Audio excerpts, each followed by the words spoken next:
착하지만 만만하지 않은 사람에 대한 이야기를 해드리려고 하는데, 착하지만 만만하지 않은 사람, 여러분들은 어느 쪽에 더 속해서 있는지 모르겠어요. 우선은 착한 사람이라고 했을 때는 내가 막 배려도 하고 다른 사람 기분 상하지 않게 다른 사람 상황들에 맞추어서 내가 행동해준다라는 것들이 이제 착하다라고 볼 수가 있고, 또 기가 센 사람, 또 혹은 만만하지 않은 사람이라고 봤을 때는 내가 다른 사람을 함부로 대하지 않게끔 나의 의견을 강하게 주장할 줄 안다, 쉽사리 그렇게 이용당하는 사람은 아니다, 나는. 약간 이런 뉘앙스가 있을 것 같습니다. 우선은 저희가 이제 착하지만 만만하지 않은 요 부분에 대한 논의는 굉장히 많더라고요, 일반 컨텐츠에서. 근데 그러면 착하지만 만만하지 않은 크리스천은 무엇인가 라는 지점들을 우리가 한 번쯤은 이야기를 하고 넘어가야겠다라는 생각이 들었어요.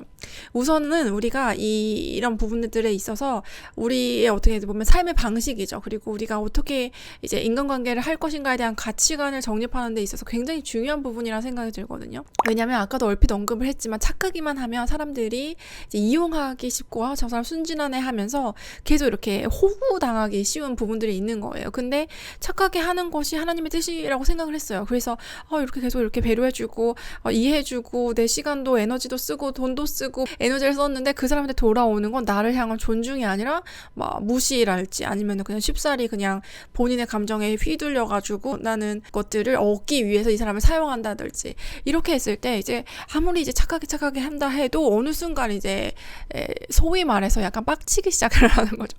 화가 나기 시작을 하는 거예요. 아니 내가 뭘 모르고 이렇게 해주는 줄 아나 이러면서 이렇게 열받기 시작하는 거예요. 약간 저도 그런 게 되게 많았거든요. 제가 이제 헵시바 이전에 말이 웃기네요.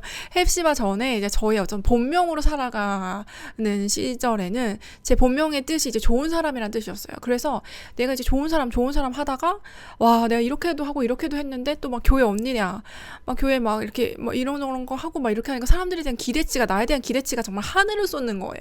그러니까 나는 예수님이 아닌데 막 예수님처럼 막 그냥 막 들이대는 거죠. 그랬을 때 내가 어느 순간 뭐 이거는 하고 또 뭐 이렇게 하고 덮고 또 뭐 기도하면서 또 용서 용서 이런 것도 막 하면서 갔는데 어느 순간 내가 막 폭발할 지경들이 이르르고 그것들이 제가 이제 20대까지는 했던 것 같아요. 근데 30대가 넘어가면서부터는 이게 감당할 수위가 아니구나. 내가 어느 정도로 더 착해야지 뭐 사람들을 만족시킬 수 있을까에 대한 것들 때문에 굉장히 혼란스러웠던 지점들이 있었어요. 그러면 내가 어느 정도 착한 걸 하나님이 원하실까?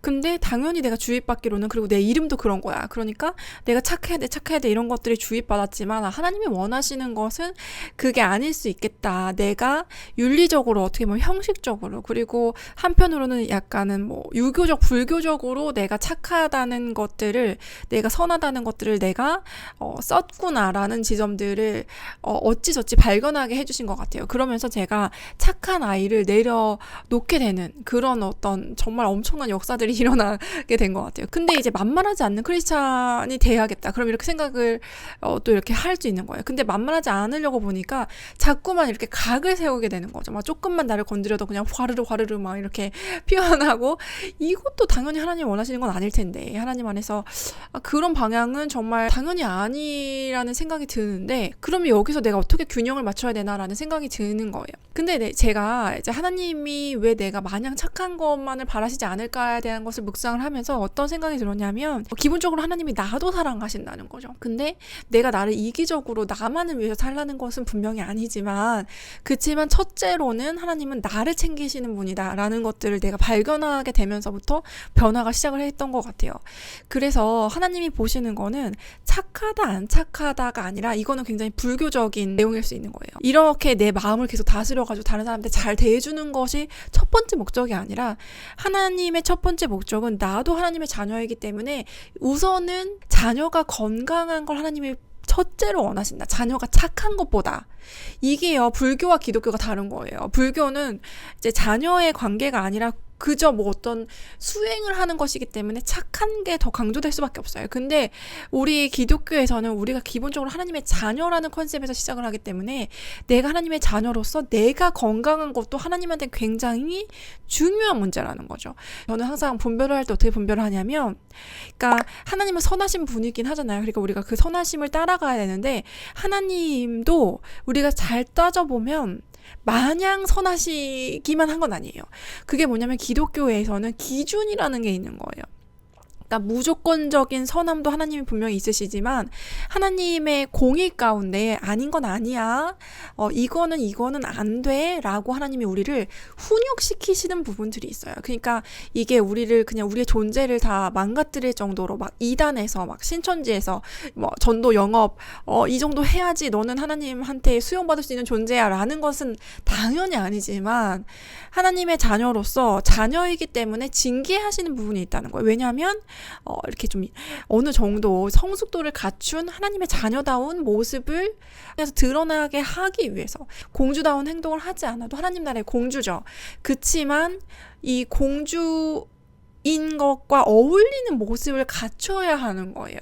거기에 맞는 품격, 거기에 맞는 선함, 거기에 맞는 어떤 도리, 예의, 그리고 거기에 맞는 우리가 하늘나라 공주면은 왕이 계시죠. 그럼 왕한테 갖춰야 할 어떤 그런 자세, 이제 순종 뭐 이런 것들을 갖춰가는 방식에서 하나님이 우리를 이제 훈육하시는 과정은 있다는 거죠. 그러니까요, 하나님도, 그러니까 예수님도 보시면 착하지만 만만하지 않은 크리스찬의 전형이신 거죠. 예수님이 선하셔서 정말 죽기까지 선하셨어요. 그러니까 희생을 끝까지 하셨다는 거죠. 그렇지만 희생을 하신 이유가 뭐냐라는 것들을 면밀히 살펴봤을 때, 죄라는 것이 분명히 존재하고 기준이 존재했기 때문에 예수님이 죽으신 거예요. 만약에 기준이 없었다면 한 사람이 그렇게 희생할 필요도 없었을 거예요. 그냥 막 우야무야 이렇게 해서 너도 착하고 나도 착하고 그냥 다 우리가 서로 맞춰주자. 우리 뭐 건강이고 뭐고 균형이고 뭐고 질서고 뭐고 그냥 다 맞춰주자. 이렇게 했을 때는 예수님이 죽을 필요가 없으셨다는 거예요. 그러니까 이게 좀 어렵게 들리시면은 뭐냐면 만만하지 않다는 거는 쉽게 말하면 기준이 있는 크리스천이 되는 거다.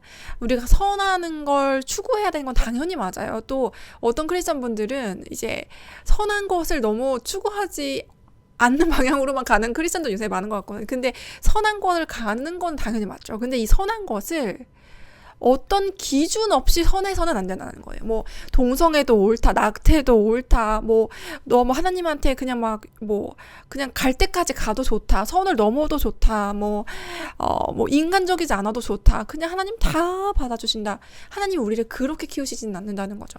그러니까 우리가 선한 방향은 맞지만 다른 사람들과의 관계에서도 마찬가지예요. 선을 넘었을 때, 그리고 어떤 이제 인격적인 수준을 넘었을 때 예수님이라면 어떻게 하셨을까라는 것들을 보는 거예요. 예수님이 만약에 그것들을 그냥 마냥 다 받아주셨다면 솔직히 예수님과의 친밀도는 크리스찬마다 다 다르거든요. 그 친밀도가 다른 이유가 예수님이 그걸 다 받아주시지 않는다는 증거인 거죠. 어떤 사람은 하나님의 뜻에 대해서, 하나님의 음성에 대해서 더 세밀하게 듣고 하나님 말씀도 더 재밌게 듣고 하나님과 교제하는 너무 큰 기쁨과 즐거움 가운데 넘쳐요. 근데 어떤 크리스찬은 왜 이렇게 나는 하나님 음성이 잘 들리지 않지? 왜 이렇게 나는 뭔가 크리스찬 생활이 뭔가 막혀있는 것 같지? 그게 바로 예수님이 만만하지 않다는 증거이죠. 우리도 인간관계에서 어느 정도 그런 거리들이 다 있다는 거예요. 어떤 사람하고는요, 정말 잘 지내고 싶어도 계속 기준을 넘어가요. 계속 나를 거짓으로 대하고, 쉽게 그냥 무례하게 대하고, 선을 넘고, 예를 들면 우리 입장에서는 누군가를 존중해줬는데 그쪽에서는 존중이 없어요. 그러면 그 무례함을 다 껴안을 필요는 없다는 거예요. 왜냐하면 그 사람이 무례한 부분에 있어서는 기준에서 어긋난 것이기 때문에. 예수님이 우리를 대하시는 방식도 마찬가지라는 거죠. 예수님도 우리를 대하실 때 그래, 예수님은 사랑이시죠. 다 받아주시는 거 맞거든요. 이게 만약 없으면 그냥 신천지 이단이랑 똑같은 거예요. 네, 우리가 어떻게 하든지 우리를 자녀로서 인정해 주시고 자녀임의 변하는 것은 아니에요. 그렇지만 자녀임에도 불구하고 예수님과 더 친한 사람이 있고 덜 친한 사람이 있죠. 그리고 내 스스로도 내가 덜 친한 상황이 있을 수 있고 덜 친한 상태가 있을 수 있다는 거예요. 그러니까 뭐냐면 건강한 방향으로 가야지 예수님하고 더 친밀하게 지낼 수 있다는 거죠. 이게 인간관계에도 동일하게 적용하시면 돼요. 이 균형을 잃었을 때, 착하기만 했을 때는 다른 사람이 나를 함부로 대해도 내가 그것들을 계속 용인하게 되면 그 사람이 그 잘못을 고치지 않겠죠. 크리스찬들이 또 헷갈리는 지점 중에 하나는 비판하면 안 된다라는 것에 너무 많이 꽂혀 있거든요. 근데 분명히 말씀해 주신 거는 뭐냐면 마태복음 7장 말씀에서도 이런 말씀이 있어요. 네 눈 속에서 들보를 빼어라. 그 후에야 밝히 보고 형제의 눈 속에서 티를 빼내라. 이거를 어떻게만 적용하냐면 내 눈 속에도 들보가 있으니까 형제의 티를 감히 지적하지 말자. 이렇게만 적용을 하는데 이후에 이제 마태복음 18장에서도 보면은 이제 반대말 같은 느낌이 나오죠. 이게 뭐냐면 형제가 죄를 범하거든 가서 권고하라. 라고 얘기를 하고 있는 거예요. 또 말을 듣지 않으면 두세 명 가고, 그리고 또 말을 듣지 않으면은 그러면 이제 교회에 말을 하고, 그래도 말이 안 들으면은 그냥 비크리스찬처럼 여겨라 라는 거예요. 이게 뭐냐면은 분명히 우리가 권고하고 공동체를 세워가기 위해서 어떤 부분에서는 지적 아닌 지적을 해야 할 수도 있는 상황이 있을 수 있다는 거예요. 이것과 비판하지 말라라고 하신 게 상반되는 의견이 아닌 거예요. 왜냐하면 결국에는 우리가 진정한 사랑, 건강한 사랑의 가장 성숙된 방향으로 나아가는 것은 상대의 티까지는 결국 빼내는 정도까지 가야 된다는 거죠. 내 들보도 빼고 상대의 티도 빼야지 그게 가장 건강한 사랑이라는 거죠. 가장 성숙한 사랑은 주석에 이런 표현이 있었어요. 발전적인 비판 관계다라는 거죠. 이게 우리가 연애하다 보면 더 많이 발견하게 되는 거예요. 사랑이 진짜 무엇인지. 계속 바람을 피고 계속 그냥 이제 폭력적인 행동을 하고 계속 그냥 객관적으로 봐서도 잘못된 행동을 해요. 근데도 하나님이 사랑하시니까 내가 섬겨줘야 되니까 사랑해줘야 되니까 계속 받아주고 포용해준다 라는 것보다 발전적인 비판 관계가 돼야 되는 거예요. 그러니까 나의 어떤 지점도, 나의 죄의 지점도 이 관계를 통해서 이렇게 좀 마모가 되면서 회개하는 지점들이 생기고, 상대의 죄의 지점도 처리가 돼야 되는 거죠. 우리의 관계를 통해서 철을 날카롭게 하는 것처럼. 언제든, 그렇지만 예수님의 사랑이라는 건 뭐냐면 언제든 그 사람이 죄를 용서함 받으려는 그런 자세가 되고, 죄를 이제 회개하고, 그리고 예수님께 나아갔을 때 언제든 예수님이 받아주신다는 거예요. 이게 하나님의 사랑인데, 이게 예수님의 사랑인데, 그러니까 예수님의 선하심인데, 그렇다고 해서 기준이 없다는 건 아닌 거예요. 예. 그래서 우리가 정말로 예수님을 닮아가는 지점에 있어서는 그냥 착하기만 하면 안 되고, 그냥 만만하지만 않게 행동하는 것은 치우친 거죠. 그러니까 사랑과 공의가 이제 한쪽 방향으로 치우친 거예요. 근데 이거를 균형 잡히게 전부 다 사용할 수 있는 크리스천이 착하지만 만만하지 않는 크리스천이라는 거죠. 네, 그래서 그냥 모든 거 저 사람이 다 받아주는 거 아니구나. 예수님도 나의 전부를 그냥 모른 척 하시는 거, 몰라서 그냥 가만히 두시는 거 아니구나. 내가 이렇게 예수님 때로는 이용하려고 하는 거, 예수님한테 때로는 이런저런 것들로 인해서 이제 온전치 못한 모습을 하나님이 다 알고도 사랑해 주시는구나 라는 거죠. 근데 우리가 그냥 착하게만 하면 그냥 예수님 선하신 분이다 라고 하면 예수님이 그냥 내가 이렇게 죄 지은 거, 몰래 죄 지은 거 아무도 모르겠지, 이건 아니라는 거예요. 이제 밝히 예수님 다 보고 계시다는 거죠.